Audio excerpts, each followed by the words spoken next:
Ngayon ang tanong, paano kaya mapipinturahan yung mga sulok na yun? Eh, napakahirap na siksikin yan. Oh.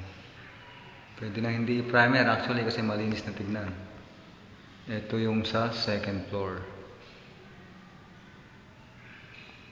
Ngayon yung hagdan.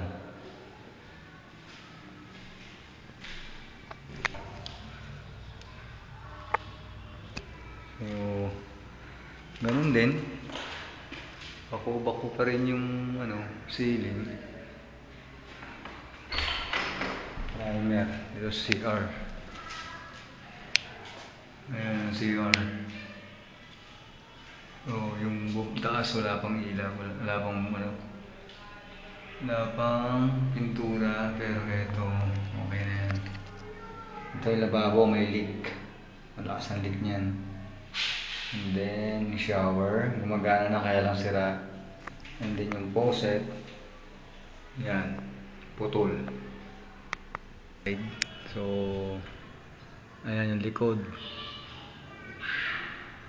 Ito lang kailangan lagyan ng Ito dudugtungan natin ng hollow blocks. So, ito sa bintana sa tapos ng baba. Dito ikakabit yung lababo para sa labas. Yung area na yan. Yan dyan. Dito ilalagay yung lababo sa labas. So, ayan. Ipapatiles pa natin yan. Ayan. So ito na yung primer pa lang yan. So medyo rough pa. Kailangan pa talaga doblehin. And then ito yung pinto. Pangit tong kulay. Harap. Ayan, pangit pa yun.